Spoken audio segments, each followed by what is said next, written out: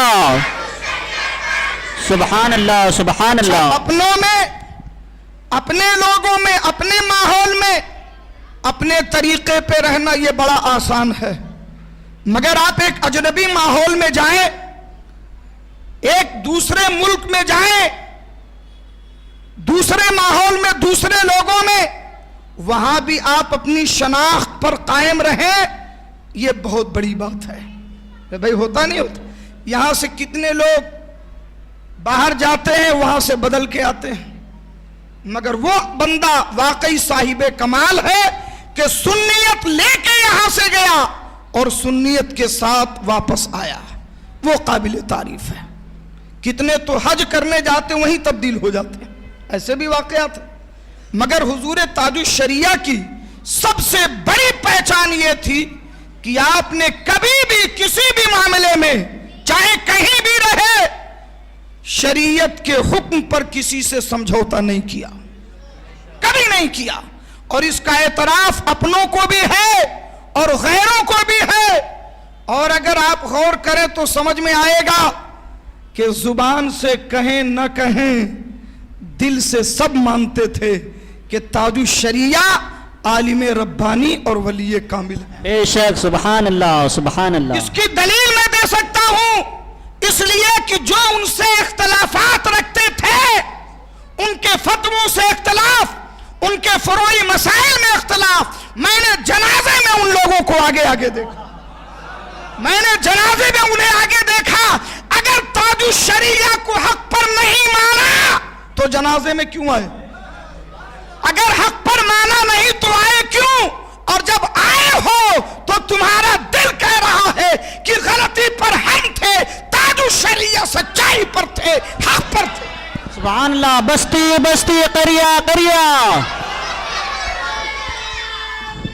یا رسول اللہ زندہ باد. تاج الشریعہ تاج الشریعہ تاج الشریعہ تاج الشریعہ. زندہ باد زندہ باد. میں نے جب اس پر غور کیا, میں نے یہ جو جملہ استعمال کیا کہ زبان سے کہیں نہ کہیں مگر دل سے سب مانتے تھے, اس لیے کہہ رہا ہوں کہ جب میں نے اس پر غور کیا کہ یار یہ تو پوری زندگی اختلاف کرتے رہے, پوری زندگی حضرت سے الگ رہے, آج وفات میں جنازے میں پہنچے ہوئے, اور ایک دو نہیں, الحمدللہ میں نے بہت سارے لوگوں کو دیکھا, تو میرے دل نے غور کیا تو حدیثیں تو دونوں طرح کی ہیں. ایک حدیث تو یہ ہے کہ جس مسلمان کے جنازے میں 40 مسلمانوں نے شرکت کی, اس مسلمان کی مغفرت ہو گئی. جس مسلمان کے جنازے میں 40 مسلمانوں نے شرکت کی, اللہ تعالیٰ اپنے فضل و کرم سے اس مسلمان کو بخش دیتا ہے. مگر ایک دوسری حدیث بھی ہے کہ جس مرد مومن کے جنازے میں مسلمان شرکت کریں گے, اس مرد مومن کے صدقے میں اللہ ان تمام شرکت کرنے والوں کو بخش دے گا. واہ سبحان اللہ سبحان اللہ. جب میں نے ان لوگوں کو دیکھا وہاں پر, تو یہ کوئی جاہل لوگ نہیں تھے, عام کم پڑھے لکھے لوگ نہیں تھے, اپنے زمانے کے عالم, اپنے زمانے کے مفتی, اپنی خانقاہ کے پیر, اپنے مریدوں پر رشد و ہدایت کا سامان فراہم کرنے والے ممتاز شخصیتیں جب مجھے وہاں نظر آئی تو میرے دل نے کہا سبحان اللہ, آج تک مانا نہ مانا, آج مان لیا. ارے سنو, آج گویا کہ رب تعالیٰ کی طرف سے اعلان ہو گیا ہے کہ بخشش کا پروانہ پانا ہے تو تاج الشریعہ کے جنازے میں پہنچ جا. سبحان. بستی بستی قریہ قریہ. نعرے تکبیر, نعرے رسالت, علم کا دریا, فیض کا دریا. تب مجھے سمجھ میں آ گیا کہ یہ لوگ آج پروانہ بخشش میں حصہ لینے حاضر ہوئے ہیں، اور یہ تو کریموں کے کرم کی بات ہوتی ہے کہ وہ سب کو نوازتے ہیں، سب کو نوازتے ہیں۔ میرے بھائیوں، تو میں یہ عرض کر رہا تھا کہ تاج الشریعہ کی سب سے بڑی شناخت یہ تھی کہ آپ نے کسی ماحول میں، کسی ملک میں، کہیں پر بھی شریعت مطہرہ کے قانون سے کبھی کسی غیر سے کوئی سمجھوتا نہیں کیا۔ جو شریعت کا حکم تھا اس پر پوری سختی کے ساتھ قائم رہے۔ چنانچہ میں آپ کو بتاؤں، اس کی دلیل دوں، حضور تاج الشریعہ رحمت اللہ تعالی علیہ ایک مرتبہ دبئی تشریف لے گئے۔ جب دبئی گئے تو دبئی میں خود ایک شیخ طریقت، ایک بہت بڑے پیر ہیں جن کی باقاعدہ خانقاہ ہے، مسجد ہے، مکان ہے، اور ہزاروں دبئی کے سیٹ ان سے مرید ہیں۔ ان کی نظر تاج الشریعہ پہ پڑ گئی۔ اب وہ پیچھے لگ گئے، اپنے کئی قاصدوں کو بھیجا اور حضرت کی تاریخ لینے کے لیے خود کوشاں ہوئے۔ چنانچہ حضور تاج الشریعہ کو خبر ہوئی، آپ نے ایک تاریخ انہیں عطا فرما دی۔ اب وہ متعینہ تاریخ پر نعرہ تکبیر، نعرہ رسالت، مسلک اعلی حضرت، علماء اہل سنت، خلیفہ حضور محدث کبیر، نعرہ تکبیر، نعرہ رسالت۔ میں عرض یہ کر رہا تھا، اب وہ پیر صاحب کی نظر پڑ گئی تو انہوں نے حضور تاج الشریعہ کی تاریخ لی اور بڑے اہتمام کے ساتھ حضرت کو اپنی خانقاہ میں دعوت دی۔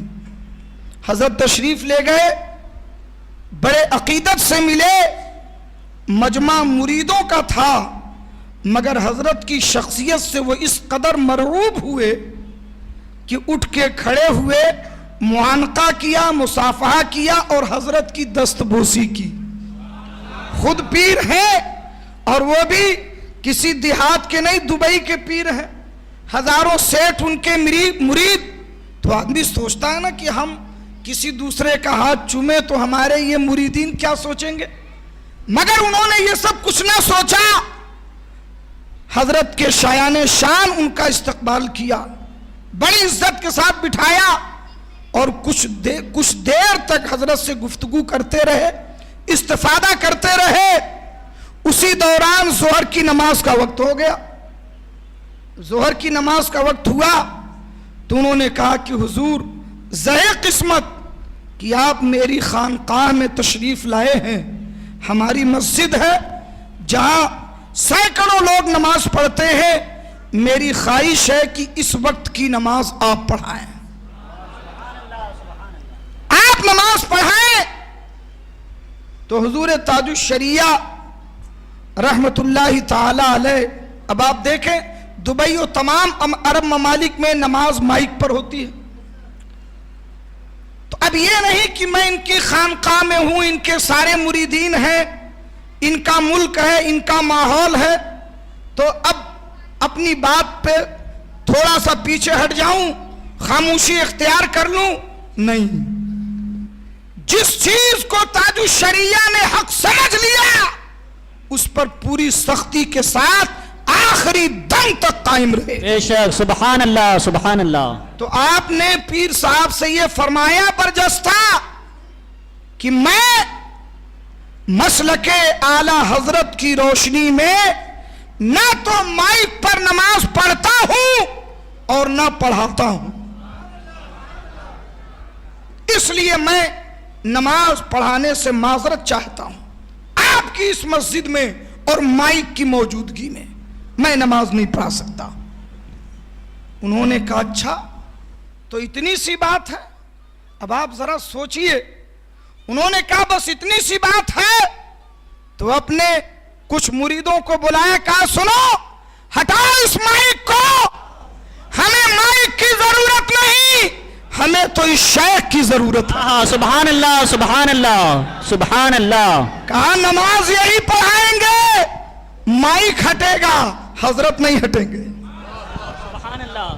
اور حضرت نے مائک کے بغیر نماز پڑھائی، جو اس مسجد کی تاریخ میں پہلی بار ہوا تھا. تو حضرت کی ذات پر اس کا کوئی اثر نہیں ہوتا کہ ہم کہاں ہیں، کن لوگوں میں ہیں، کن کے سامنے ہیں. شریعت مقدم تھی، شریعت پر عمل کرنا ان کی پہچان تھی. یہ حضور تاج الشریعہ کی شناخت تھی. اور حق بات کہنے میں کبھی آپ دبتے نہیں تھے. آپ ذرا سوچئے، 2009 کا واقعہ ہے کہ جہاں سے حضرت خود فارغ ہوئے جامعہ ازہر مصر سے، جب وہاں کی دعوت پر وہاں تشریف لے گئے تو ظاہر سی بات ہے حضرت نے اس مدرسے میں پڑھا، اس جامعہ سے فارغ ہوئے، بہت سارے علماء سے اکتساب فیض کیا. جب حضرت وہاں تشریف لے گئے تو سید محمد طنطانوی جو شیخ الازہر تھے، انہوں نے اور ان کے ساتھ بہت سارے علماء نے استقبال کیا، حضرت کا استقبال کیا. اب وہ اتنے بڑے شیخ، اپنے وقت کے بڑے محدث، بہت بڑے عالم، اور ان کا عہدہ یہ کہ شیخ الازہر، جو وہاں شیخ الازہر ہوتا ہے وہ مصر کے صدر کی طرح سے اس کی عزت ہوتی ہے. جس طریقے سے مصر کے پریسیڈنٹ کو لوگ عزت دیتے ہیں، اسی طرح شیخ الازہر کی عزت ہوتی ہے. اتنے بڑے رتبے پر فائز.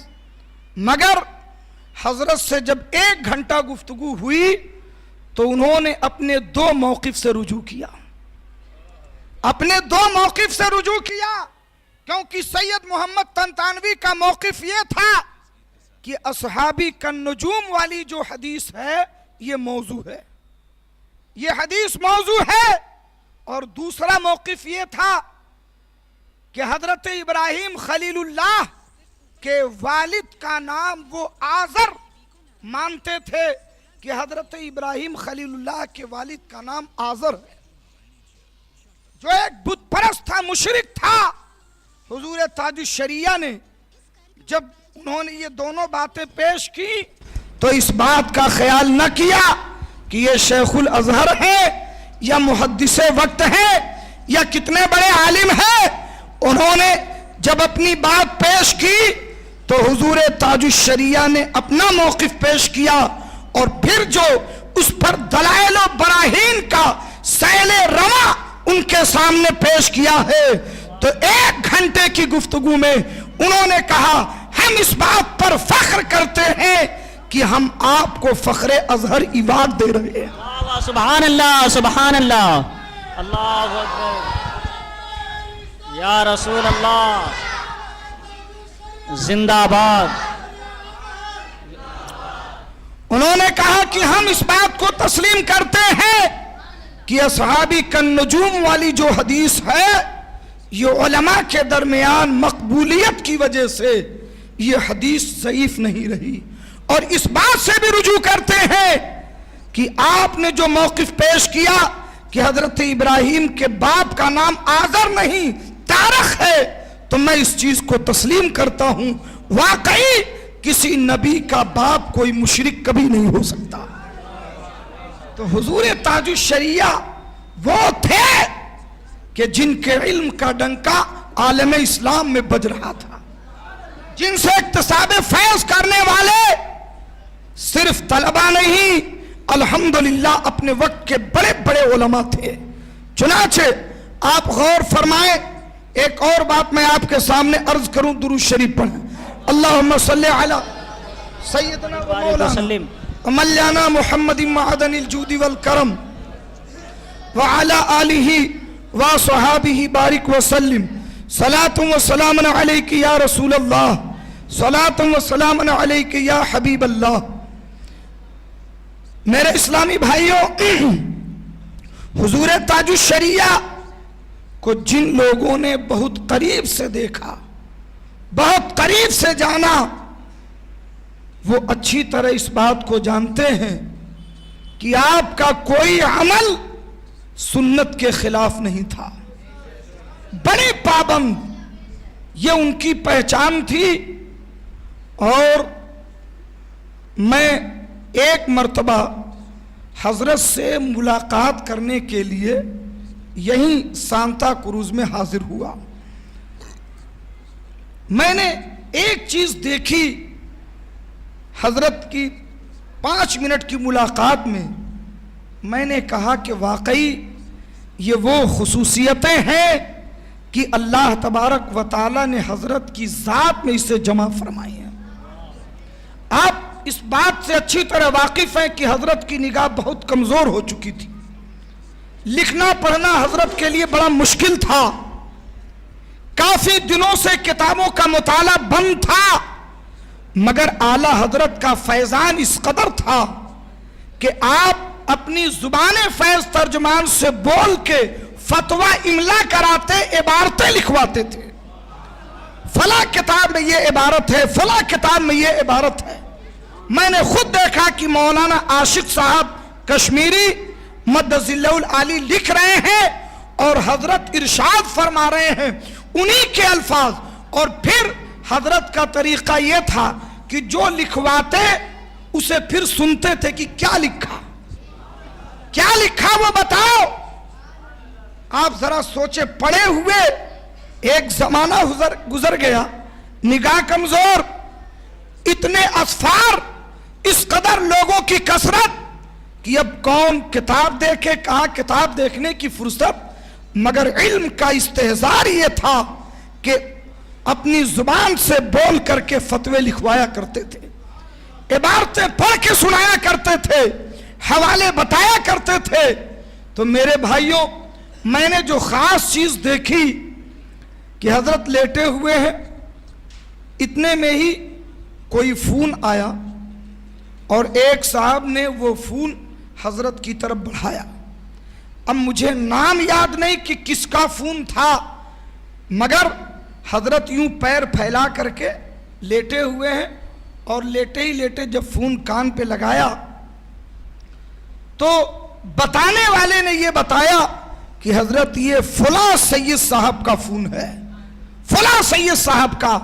میں آپ کو بتاؤں کہ حضرت نے ترنت اپنے پیر سمیٹ لیے، ترنت اپنے پیر سمیٹ لیے، اور جب تک ان سے گفتگو کرتے رہے سادات کے احترام کا یہ عالم تھا کہ پیر پھیلا کے بات نہ کیا، پیر سمیٹ کے بات کیا. سبحان اللہ. اور جب گفتگو کر کے فارغ ہوئے تو حسب سابق جب آپ نے پاؤں پھیلایا تب مجھے سمجھ میں آیا کہ پاؤں سمیٹنا یہ اپنی طبیعت کی وجہ سے نہیں تھا، بلکہ ایک سید سے بات کرنے کے احترام میں تھا. بے شک سبحان اللہ. نعرہ تکبیر، نعرہ رسالت، علماء اہل سنت.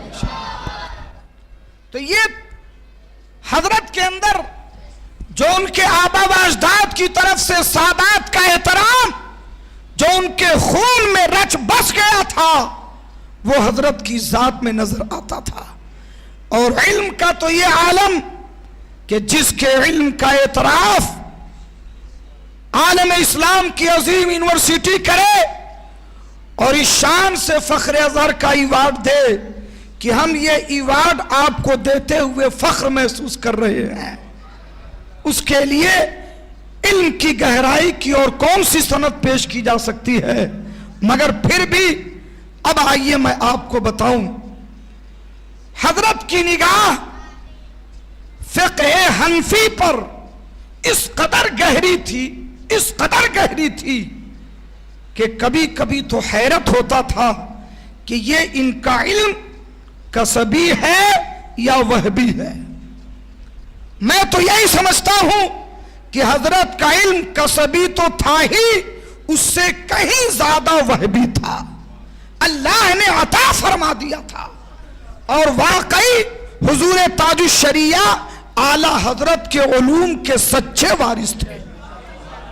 آپ کو میں بتاؤں، حضور تاج الشریعہ تقریباً 30-35 سال پہلے جامعہ اشرفیہ مبارک پور تشریف لائے.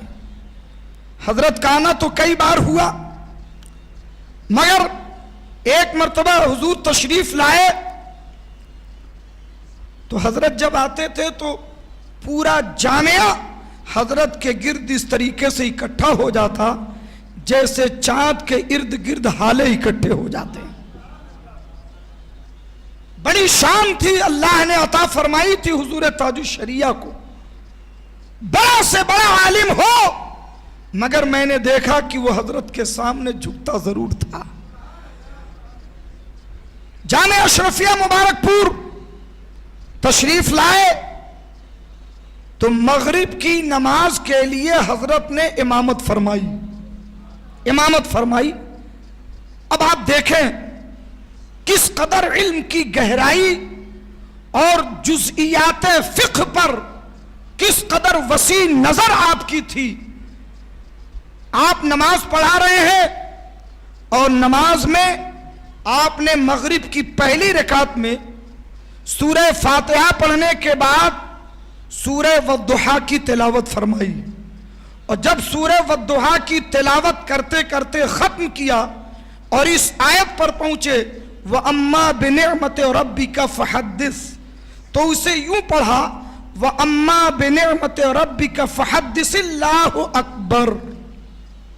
یہ حضرت کے پڑھنے کا طریقہ تھا۔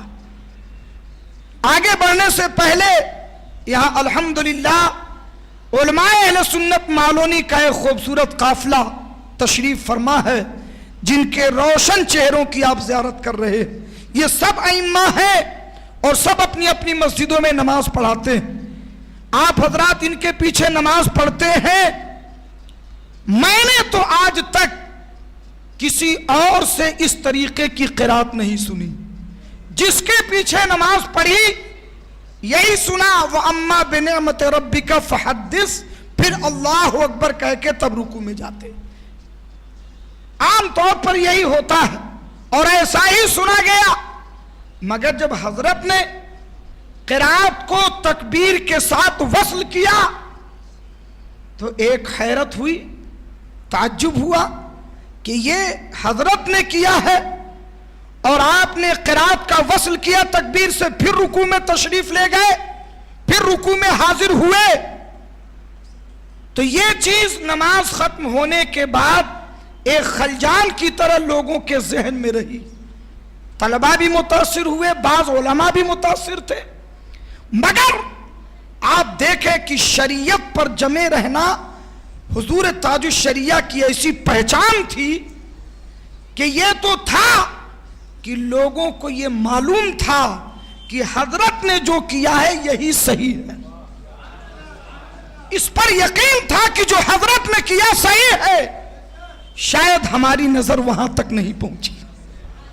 مطلب کسی نے یہ نہیں کہا کہ یہ غلط ہوا، آدمی کہتا نا کہ ایسا نہیں ایسا ہونا چاہیے، لیکن شریعت میں اس قدر ڈوبی ہوئی تھی اور شریعت پر استقامت اس قدر آپ کی شناخت تھی کہ طلباء سے لے کے علماء تک سب نے اس بات کا یقین کیا کہ جو حضرت نے کیا ہے بالکل شریعت کے مطابق کیا ہے۔ اب لوگوں نے جنہیں یہ مسئلہ معلوم نہ تھا، اب ان لوگوں نے فقہ کی کتابیں پڑھنا شروع کیا۔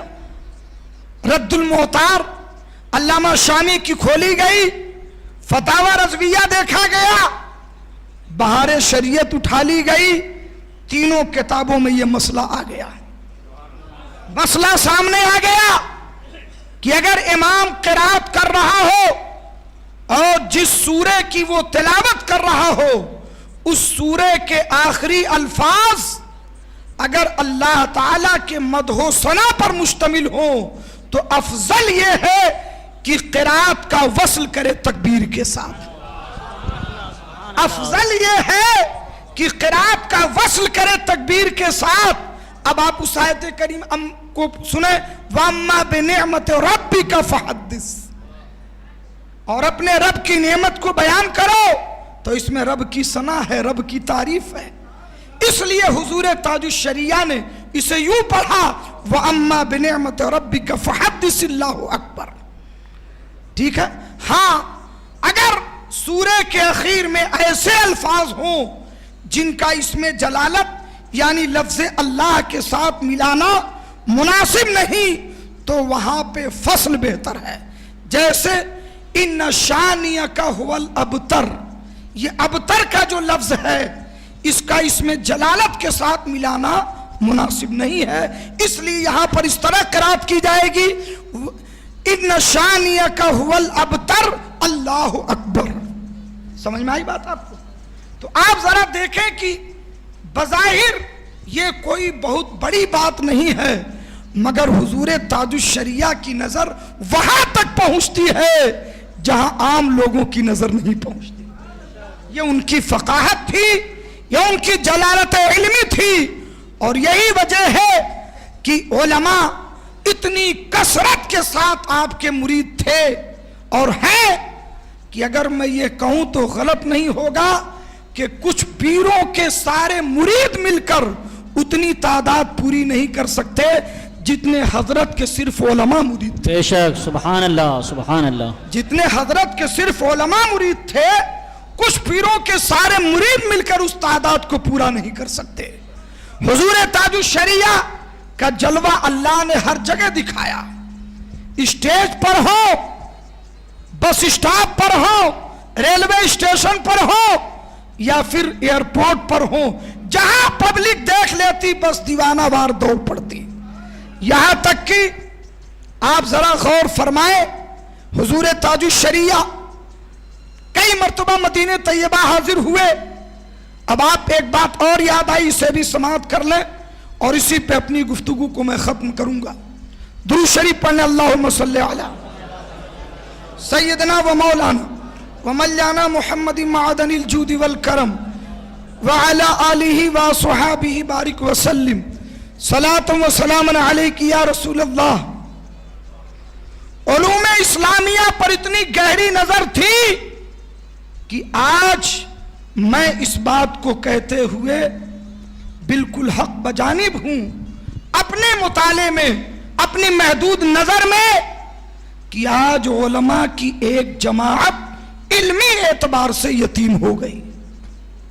وہ لوگ جن کی گاڑیاں علمی میدان میں پھنس جاتی تو سوائے تاج الشریعہ کے کوئی حل نظر نہ آتا، آج وہ علمی اعتبار سے یتیم ہو چکے۔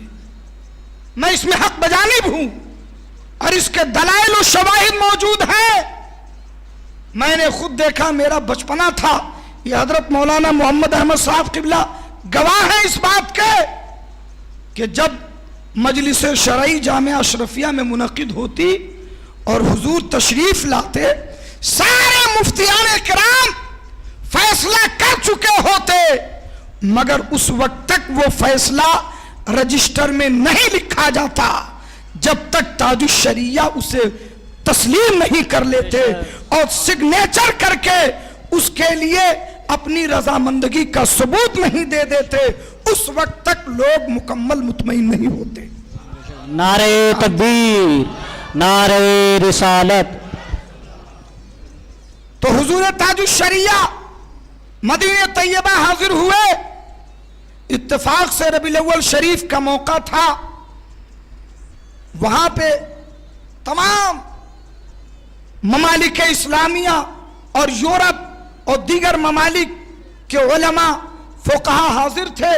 موقع ہی کچھ ایسا تھا، عام طور پر ربیع الاول شریف میں 12 تاریخ کو کثرت سے مدینہ طیبہ جانے والے ساری دنیا کے سنی حضرات ہوتے ہیں عام طور پر۔ تو یہ موقع ایسا تھا، لوگوں نے دیکھا حضور تاج الشریعہ کو، اب چاروں طرف سے دوڑ پڑے، ہاتھ پاؤں چومنے لگے، مصافحہ کرنے لگے۔ پھر لوگوں نے ایک درخواست پیش کی کہ حضور بڑی خوش نصیبی ہے کہ حضور کے شہر میں آپ سے ملاقات ہوئی، اب ہم پر ایک کرم فرمائے، نہ جانے دوبارہ ملاقات ہو نہ ہو، ہم سب لوگوں کو اپنی شاگردی میں شامل فرما لیں۔ اور ان لوگوں نے اس کی صورت یہ بیان کی کہ مسجد نبوی شریف میں جہاں سینکڑوں سال سے علم حدیث کا درس دیا جاتا ہے، حضور ہم لوگوں کو بخاری شریف کی ایک حدیث حضور کی بارگاہ میں، حضور کی مسجد میں ہمیں پڑھا کر کے شرف تلمس عطا فرما دیں۔ حضور تاج الشریعہ نے تسلیم کر لیا۔ آپ جب عمرہ کرنے جائیں یا حج کرنے جائیں تو دیکھیے گا مسجد نبوی شریف میں جگہ جگہ درسگاہیں لگی رہتی ہیں، لوگ پڑھتے پڑھاتے رہتے ہیں۔ تو حضور تاج الشریعہ تیار ہو گئے، بخاری شریف سامنے رکھ دی گئی۔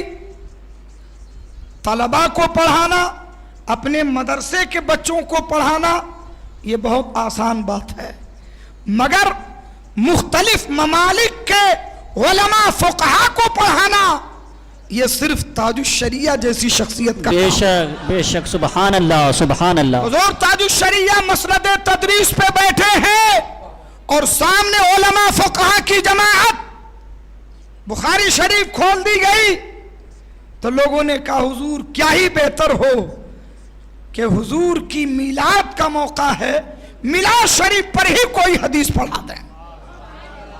تو حضور تاج الشریعہ نے بخاری شریف جلد ثانی میں صفحہ 764 پر امام بخاری نے ایک باب باندھا ہے، باب امہاتکم اللاتی ارضعناکم، اور اس باب کے تحت اس حدیث کو نقل کیا جس میں ابو لہب کی باندی نے حضور کی پیدائش کی خوشخبری سنائی تھی۔ اس حدیث کو حضور تاج الشریعہ نے پڑھایا اس باب کے تحت۔ اس حدیث کا خلاصہ علماء تو جانتے ہیں، آپ کو بتا دیں کہ اس حدیث میں یہ ہے کہ جب حضور علیہ السلام اس دنیا میں تشریف فرما ہوئے، پیدا ہوئے، تو ابو لہب کی باندی جس کا نام سویبہ تھا، اس نے جا کے ابو لہب کو خبر دی، کہا کہ تمہارے گھر تمہارا بھتیجا پیدا ہوا ہے جس کے حسن و جمال کے سامنے چاند و سورج کی روشنی بھی فیل ہے، بڑا ہی حسین و جمیل، بڑا بابرکت بچہ پیدا ہوا۔ تو اس نے یوں اشارہ کیا اور کہا سویبہ میں اپنے بھتیجے کی پیدائش کی خوشخبری سنانے کی وجہ سے تجھے آزاد کرتا ہوں۔ لیکن وہ کافر تھا، کافر ہی رہا، کفر ہی پہ مرا، ایمان نہیں لایا۔ اس کے مرنے کے بعد حضرت عباس نے اسے خواب میں دیکھا، اس سے پوچھا کہ بتاؤ اللہ تعالیٰ نے تمہارے ساتھ کیا کیا؟ اس نے کہا کہ ہونا کیا تھا، میں پوری زندگی اپنے بھتیجے کے دین سے دور رہا، ایمان نہیں لایا، اللہ نے بڑے دردناک عذاب میں گرفتار کیا ہے، بڑا برا حال ہے، بہت پریشانی ہے مجھے، مگر اے سننے والے سن لے، جب سوموار کا دن آتا ہے جس دن میرا بھتیجا محمد پیدا ہوا تھا اور میں نے انگلی سے اشارہ کر کے اس کی پیدائش کی خوشی سنانے کی وجہ سے اپنی باندی کو آزاد کر دیا تھا، تو میں سوموار کے دن جب اس انگلی کو چوستا ہوں تو اللہ تعالیٰ مجھے جہنم میں بھی پانی عطا فرماتا ہے۔ سبحان اللہ سبحان اللہ۔ اب یہ حدیث آپ نے سنا دی، چند اور حدیثوں کے حوالے سے اسے مبرہن کیا، حدیث سنا دی، ایک عرب عالم اٹھ کر کے کھڑے ہو گئے، بیچ سے اٹھ کے کھڑے ہو گئے، انہوں نے عربی میں حضور تاج الشریعہ کو مخاطب کیا اور کہا شیخ آپ کی یہ حدیث جو آپ نے بیان کی، یہ حدیث قرآن پاک کی ایک نص قطعی سے سیدھے سیدھے متعارض ہو رہی ہے، ٹکرا رہی ہے، اب آپ یہ بتائیں کہ مجھے قرآن کی آیت والا عقیدہ رکھنا چاہیے یا جو حدیث آپ نے سنائی اس حدیث کے مطابق عقیدہ رکھنا چاہیے؟ آپ نے فرمایا یہ حدیث کس آیت سے ٹکراتی ہے؟ انہوں نے کہا کہ اللہ تعالیٰ نے قرآن مجید میں سورہ بقرہ میں پہلے پارے میں ارشاد فرمایا فَلَا يُخَفَّفُ عَنْهُمُ الْعَذَابُ وَلَا هُمْ يُنصَرُونَ، کہ یہ کفار و مشرکین، یہ اللہ کے دشمن، نہ ان کے عذاب میں کوئی تخفیف ہوگی اور نہ ان کی کوئی مدد کی جائے گی، ان کے عذاب میں کوئی کمی نہیں ہوگی اور نہ ان کی کوئی مدد کی جائے گی۔ اور آپ نے جو حدیث سنائی اس سے یہ ثابت ہوتا ہے کہ حضور کی وجہ سے، پیدائش پر خوشی منانے کی وجہ سے اس کافر کے عذاب میں تخفیف ہوئی، کہ اسے سوموار کو پانی ملا اور یہ عذاب میں تخفیف ہے، تو اب آپ مجھے بتائیے کہ آپ کے نزدیک قرآن کی آیت زیادہ معتبر ہے یا بخاری کی یہ حدیث؟ اب آپ ذرا غور کیجئے، ایک زبردست اعتراض تھا، سارے علماء خاموش ہیں، سب کی نگاہیں حیرت میں پڑی ہوئی ہیں کہ یا اللہ اس کا کیا جواب ہو سکتا ہے؟ ایک دم سیدھے سیدھے قرآن کی آیت سے ٹکراؤ۔ قرآن کہتا ہے کہ کفار و مشرکین کے عذاب میں کوئی تخفیف نہیں، نہ ان کی کوئی مدد، مگر حدیث رسول یہ ہے کہ ابو لہب کے عذاب میں تخفیف ہوئی اور اس حوالے سے اس کی مدد بھی ہوئی۔ تو اب اس کا کیا جواب ہو سکتا ہے؟ سب حیرت میں، سب پریشان، مگر اعلیٰ حضرت کا شعر مسکرا رہا۔ واہ واہ، سبحان اللہ سبحان اللہ۔ حضور تاج الشریعہ مسکرا رہے ہیں اور آپ نے فرمایا سنیے، قرآن کی آیت اپنی جگہ بالکل صحیح، رسول پاک کی حدیث اپنی جگہ بالکل صحیح، بس فرق اتنا ہے، معاملہ صرف اتنا ہے کہ آپ نے دونوں کے موقع محل کو نہیں سمجھا، آپ نے دونوں کا موقع محل نہ سمجھا۔ قرآن کی جو آیت ہے اسے پھر پڑھیے، فَلَا يُخَفَّفُ عَنْهُمُ الْعَذَابُ، آپ نے اس کا ترجمہ کیا کہ ان کے عذاب میں کوئی تخفیف نہ ہوگی، نہ ان کی کوئی مدد کی جائے گی۔ اس کا تعلق آخرت سے ہے، اس کا تعلق آخرت سے ہے کہ جب کفار و مشرکین اور ایمان والوں کا فیصلہ ہو جائے گا، مومن جنت میں چلے گئے، کفار جہنم میں، اب ان کے عذاب میں کوئی تخفیف نہیں۔ اس آیت کا تعلق آخرت سے ہے، اور جو حدیث ہم نے پڑھی ہے اس کا تعلق دنیا سے ہے۔ سبحان اللہ سبحان اللہ۔ ابھی اس کے عذاب میں تخفیف ہے، یہ حدیث کا مصداق ہے، اور قرآن کی آیت سے جو ثابت ہوا وہ میدان قیامت میں پھر اس کے بعد ان کے عذاب میں کوئی کمی نہ ہوگی۔ جب حضور تاج الشریعہ نے یہ جواب دیا تو خدا کی قسم وہاں جو علماء بیٹھے تھے، جو فقہاء بیٹھے تھے، جو دانشور بیٹھے تھے، ان کا دل ایک ہی بات کہہ رہا تھا، بلا شبہ تمہیں حق ہے کہ تم وارث علوم اعلیٰ حضرت۔ سبحان اللہ سبحان اللہ، اللہ اکبر، یا رسول اللہ، تاج الشریعہ تاج الشریعہ، زندہ آباد زندہ آباد۔ تو میرے بھائیوں، حضور تاج الشریعہ کی وفات پر جو ساری دنیا میں غم کی لہر دوڑی، یہ صرف اس لیے نہیں تھی کہ حضور تاج الشریعہ اعلیٰ حضرت کے خاندان سے تعلق رکھتے تھے، بلا شبہ یہ شرف کی بات ہے، مگر اعلیٰ حضرت کے خاندان میں اور بھی لوگوں کی وفات ہوئی ہے۔ کیا تاج الشریعہ کی وفات جیسا اثر نظر آیا؟ ہم نے جو ہندوستان کی تاریخ کو دیکھا تو دو جنازے نظر آتے ہیں، ایک جنازہ نانا کا تھا اور ایک جنازہ نواسے کا تھا۔ بھارت کی سرزمین پر نہ سرکار مفتی اعظم ہند کے جنازے کی کوئی مثال ہے، نہ تاج الشریعہ کے جنازے کی کوئی مثال۔ سبحان اللہ۔ وہ خوبیاں، وہ علم، وہ عبقریت، وہ خصوصیات، وہ فضائل اور وہ شریعت مطہرہ کی پابندی اللہ نے آپ کو عطا فرمائی تھی کہ ایک شیخ سے میں نے سنا، ایک عارف باللہ، انہوں نے بتایا کہ اس وقت اس دور اخیر میں اعلیٰ حضرت کا کرم جم کے برس رہا ہے۔